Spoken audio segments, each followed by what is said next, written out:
Hello everybody and welcome to week 2 of LS 526 Academic and Professional Writing for Graduate Students.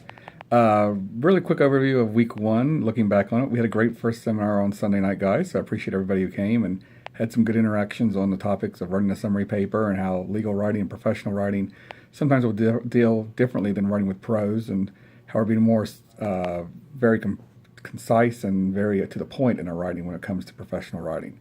So very good seminar this week, guys. Discussion boards were very good for the most part. I think adding a lot of my follow-up questions, everybody got some very substantive posts out there. Everybody was doing some extremely long posts and were really commenting on everything. Point deductions this week, guys, you'll get some feedback in your postings. Those feedbacks come to the point that if you've received a 9, 8, or 7 discussion board postings, it wasn't because of the content. I think everybody's content was great, to be honest about it. It was because you are required to post on 3 separate days as listed in the rubric. And if you got a 9, that means you posted on 2 days, or if you got an 8, that's 1 day, or a 7, it's just you did one posting and didn't follow up with anything else.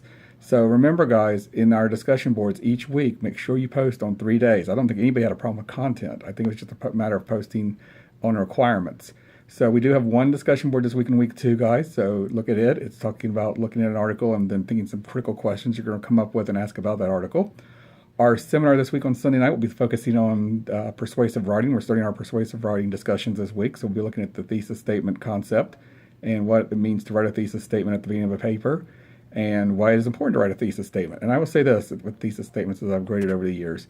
It's very important for the thesis statement to encompass the main points of the argument and the position you are trying to make. So we will look at thesis statements and what we need as part of those thesis statements.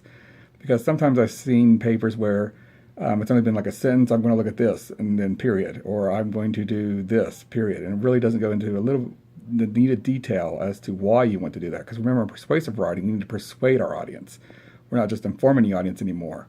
So we do want to persuade them to a point that they are going to understand that we are going to make an argument, and we'll see if they agree with us or not. So thesis statements are extremely important in that process. So we need a thesis statement to not just be a sentence. It needs to be about 2 or 3 sentences. Discussing the argument you're going to make, why you're making that argument, and the validity of that argument. So we will talk about those, guys, in Sunday night and seminar as well, too. Remember, too, guys, we do have another paper this week, so we'll discuss that in the seminar. I'll give an overview of it. So start looking at the Unit 2 assignment. And remember, guys, if you have any questions or concerns, office hours are on Tuesdays and Sundays from 10 to 11 p.m. Eastern Time over in the instructor virtual office. Or if you need to get hold of me at any time, please send me an email. And you guys know I'll respond out as quickly as I possibly can. And you also have my other contact information as well, too, in case you need to send a text or something like that if something comes up and you have to submit a paper later, those kind of things. So remember, guys, I'm always available to take your questions or concerns as well, too. Looking forward to another great week here, guys, in week 2. And we'll see everybody Sunday night in seminar. And everybody have a great week.